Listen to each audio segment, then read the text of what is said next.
Here's the Spellphabet spelling collection, which is designed to give students the idea that spelling is finite and doable. English spelling is complicated, but you can do it. And so every sound in spoken English has a page. A few of them have 2 pages because they have too many spellings. And then, for example, if we go to page 10, which has k on it, you can see that the headings, k like this, k like this k here is an ending k with w, k as in chemist school echidna, k with a double there, like broccoli and soccer, k as in boutique, mosque, plaque, antique, those French ones, k as in conquer like a mosquito, and then there's some funny k's over here, unusual k's, and then very unusual ones like the in lacquer and racket. And so there's space for learners, there's some example words for each category, and there's space for learners to write their own.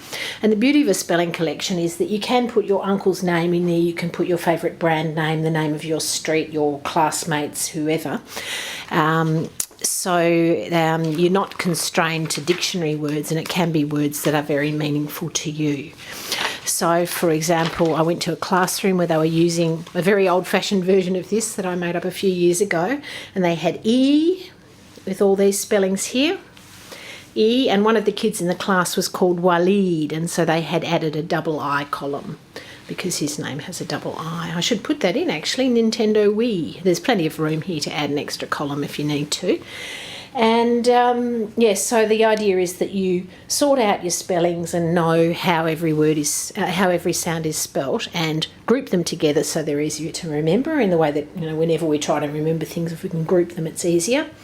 And account for tricky spellings, especially kids like my brother Lee, who has a hard spelling in his name, but it's still on the E page, and it's a valid spelling. And there may be other words that I don't know of, other names or something that have that spelling.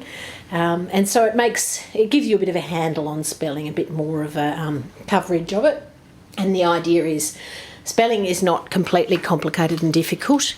There are tricky spellings. Most sounds have got a few main spellings. Here's the ones for O. And then there's a few tricky ones, and you just learn those. But yeah, you follow the main patterns most of the time. So I hope that's helpful for older learners, and I especially use it with my movable alphabet, so with my workbooks.